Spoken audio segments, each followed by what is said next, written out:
So what is up, guys? Today I'm going to start off with a little bit of a channel update. So I ended up buying a mic, and I hope that the audio that is coming to you in this video is a little bit better.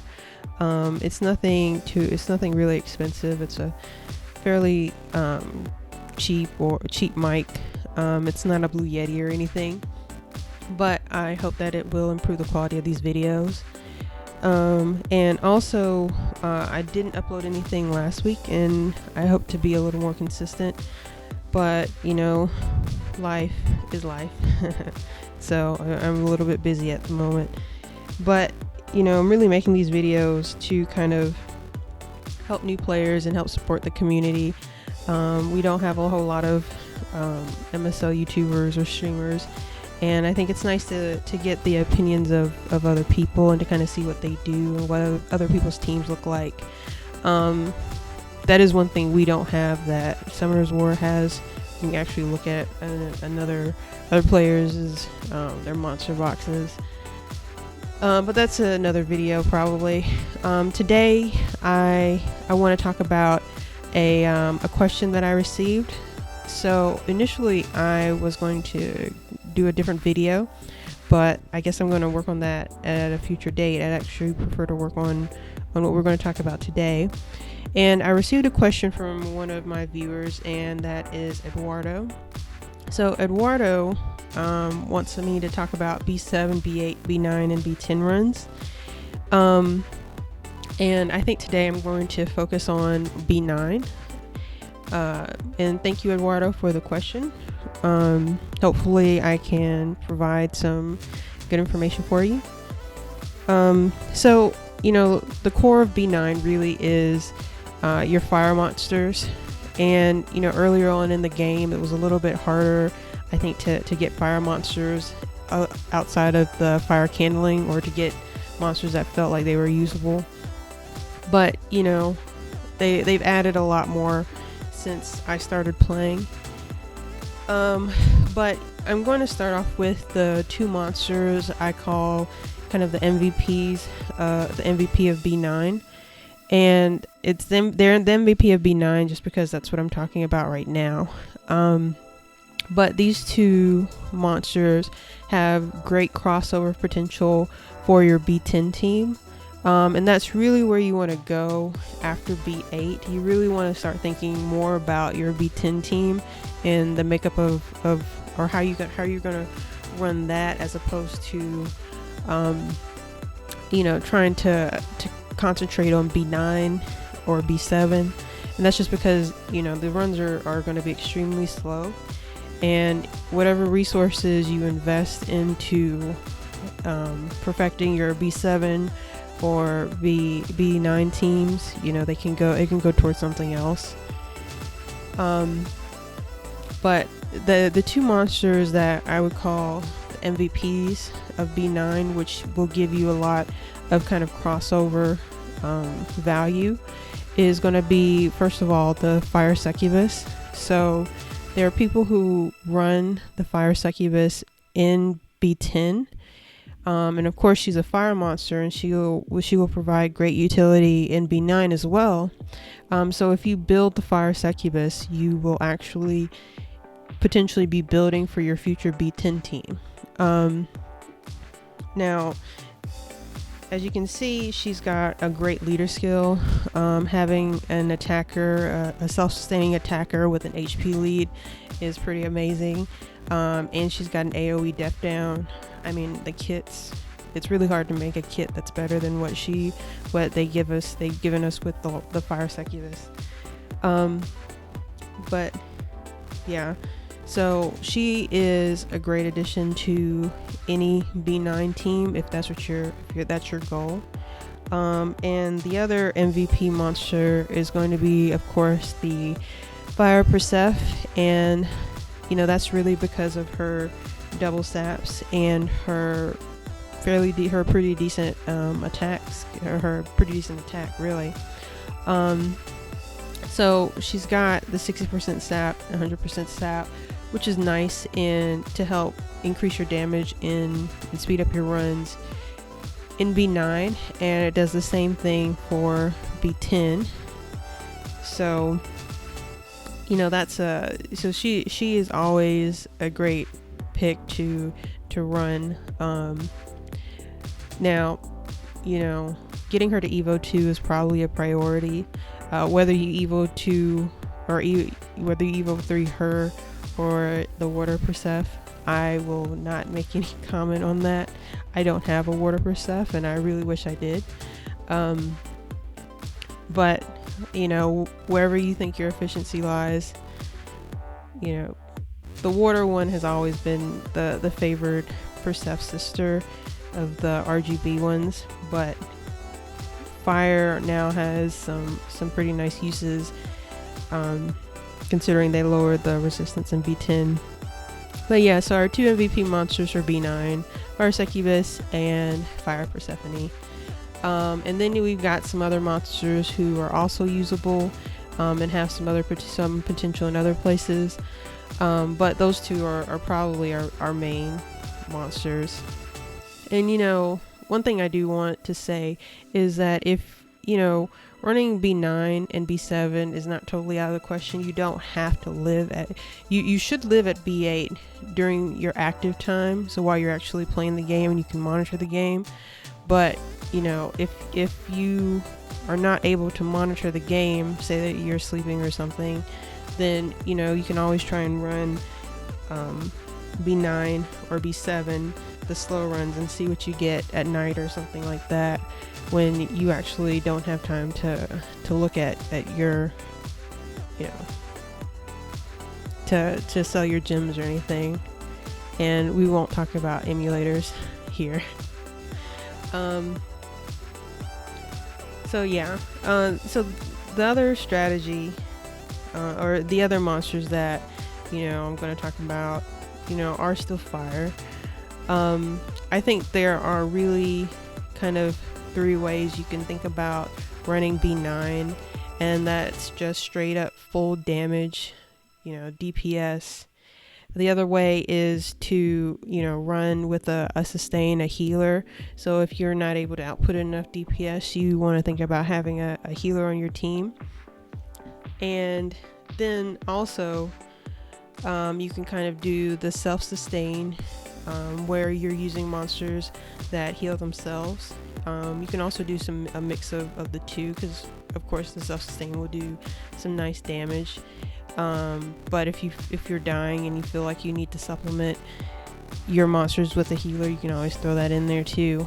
The first strategy we're kind of gonna go over is the sustain method with a healer. So the 2 healers that would probably provide the most utility in B9 that I'm familiar with are the Fire Katine and the Fire Cura. Now our new Pixie, she might be okay in B9, but I don't know if that's really where you want to use her. I think she's probably more of a Titan's monster to supplement a shielder, but if you want to give it a shot, then it's up to you. You've already built her. But the Fire Cura is actually something I built for when I was kind of early on in MSL. I decided to build the Fire Cura to help with my B10 team, and that was because I never got a Wood Cupid, and I kept getting Curas at some point. I got enough to get her to kind of, was this Evo 2, almost a little over a half, Evo 2 and 2/3. But yeah, so the reason the Cura is nice for a B9 run is because of all the sap that will kind of destroy your team if your team isn't prepared for that.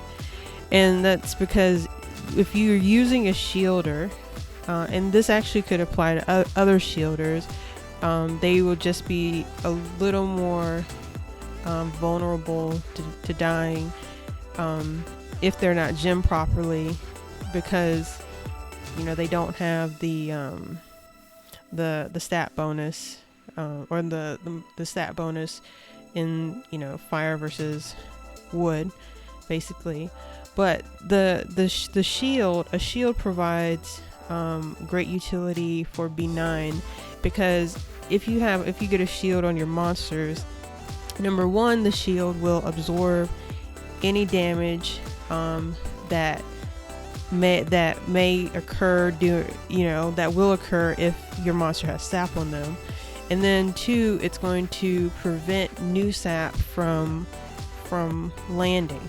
So the shield is really great for B9 because it will absorb the sap damage off of your monsters if sap is already on them, and it will prevent new saps from landing, because if there's a shield, then they can't land a status effect on your monster.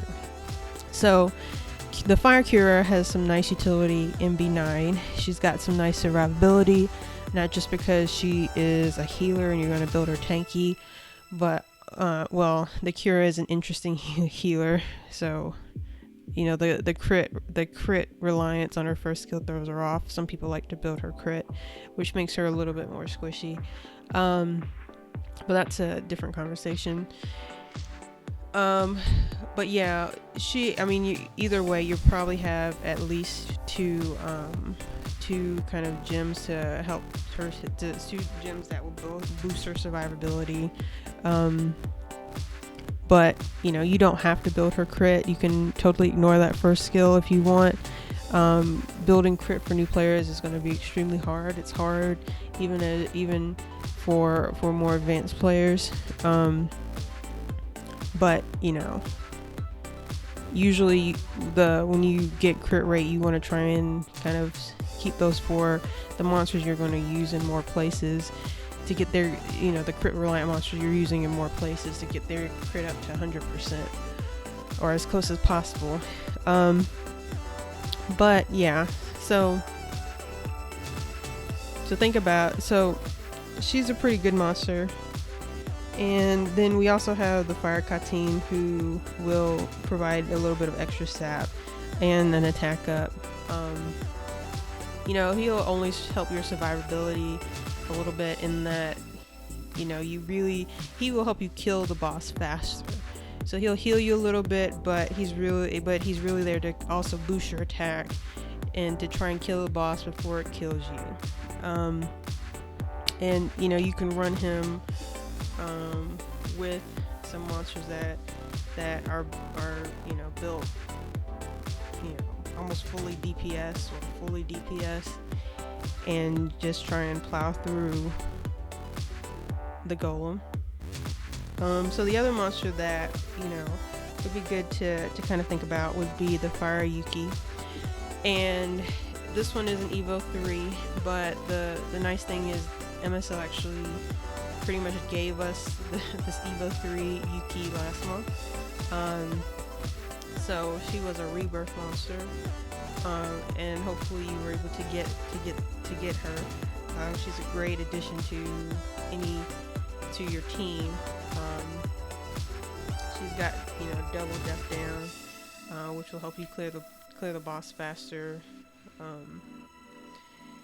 So she's she's nice, and she's also an attacker. You know, the other monster that almost everyone has access to at some point, even though there's still a little bit of RNG involved, is the Fire Siegfried. I mean, he's a monster. He's a fire monster. He's got, you know,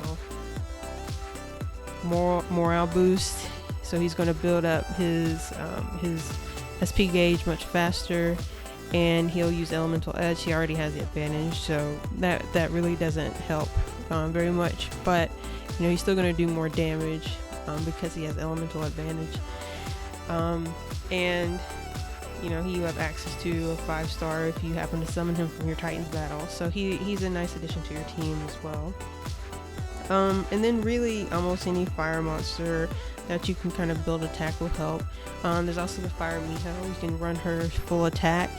If you're running monsters full attack, fire monsters full attack on B9 and they're dying, then you can always throw an HP or a defense gem on them, and to help improve their survivability, and think about adding a healer to that as well. or doing one first and then another if it's still not working out for you. And that's going to be dependent on gym quality. The other monster I think could be interesting for new players to consider running in their B9 teams is the Fire Wendigo. So he's got this nice predator skill and he's got HP siphon. So he's going to do quite a bit of damage, and then he's going to heal himself when he gets his SP bar full, as long as he survives long enough. So with him, you might want to think about putting a defense gem on him if you're not going to run him full attack, and that's because he'll have some more survivability with a defense gem, and he's more likely to be able to restore more of his HP. So it's like you get more you get survivability with the defense gem, and you also get the benefit of him being able to heal more. But then you can just do one defense and attack, or you can try and see, you can probably run attack because he's a fire monster, or attack, and try and get away with that. But he might be nice for new players. And also, of course, the fire vampire, everyone doesn't have access to him, but he would also, so the fire vampire, the fire wendigo, fire wildfang, they would be kind of a part of that strategy, that self-sustaining strategy, where you are using monsters that will heal themselves and do a lot of damage at the same time. And we've got this fire ratus right now. I'm really not a huge fan of the fire rati. I think the light one probably has some nice, can probably provide some utility in B10, but the other ones are kind of lackluster. But if you really need to, the fire one probably can be used in, the fire one can be used in B9. They've provided a lot of monsters now in the new edition, or in the game right now, that we didn't have access to, at the beginning of the game. So it's nice that they're growing the monster base and making things more accessible for new players. I'm sure there are a lot of strategies that you can consider, but using fire monsters is really your best bet when it comes to B9. And just think about your strategies. You want to go full on attack. You might want to add a healer to that to improve your survivability. Shields are nice in B9 because they help protect you against sap. And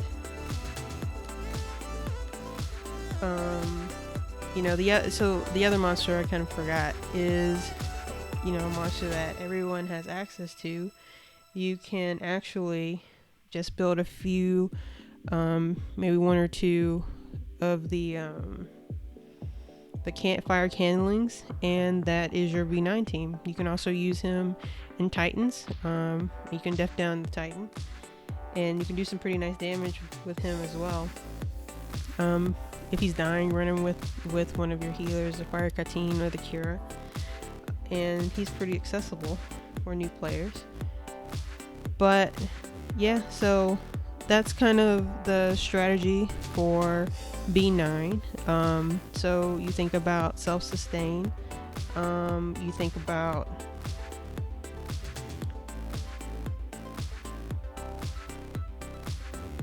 and so also we've got a lot of players have access to the Fire Arthur.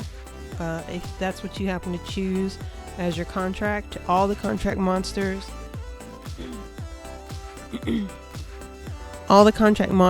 have utility. They're all pretty nice to have at some point or another in the game, and the Fire Arthur is the same way. If he happened to be your favorite and you chose him, you can use him in B9. I think the Fire Valk was my second net 5, and I used her in B9. I mean, she's not the greatest attacker, especially at Evo 2. She's entirely too balanced. That recovery is really painful to deal with, but you know, she's usable if you have her. You should always be running, you know, use up all your dragon gems, your dragon sigils, and you can eventually summon the Freet. And Fire Freet is an amazing attacker. I don't have him yet, but I will pretty soon. Should get him this weekend. Well, I will hopefully summon him this weekend. We'll see what I get, because RNG can be no fun. And of course, there used to be a lot of talk about the Fire Wildfang being able to solo B9. I never built the Fire Wildfang because I just could never see myself using it anywhere else. Now I think it probably has some usability in Titans, but you know, she's just entirely too squishy for me in PvP. So I just couldn't see that. I just didn't see for myself any other place I would actually use her. So I never built a Fire Wildfang, but if that's something you want to do, you know, she's usable. You can use her in B9. You can also, and then you can throw her in your Wood Titan to fight the Wood Titan. And yeah, so you know, those are a few strategies to think about, a few things to think about when you're running B9. And I hope that was helpful, and I will come back with another video for B7, I think, probably next time. So I hope this video helped, and like and subscribe and leave me a comment. I really enjoy these questions. I think it's really nice to see people engaged in the video. So thank you, and I'll see you next time.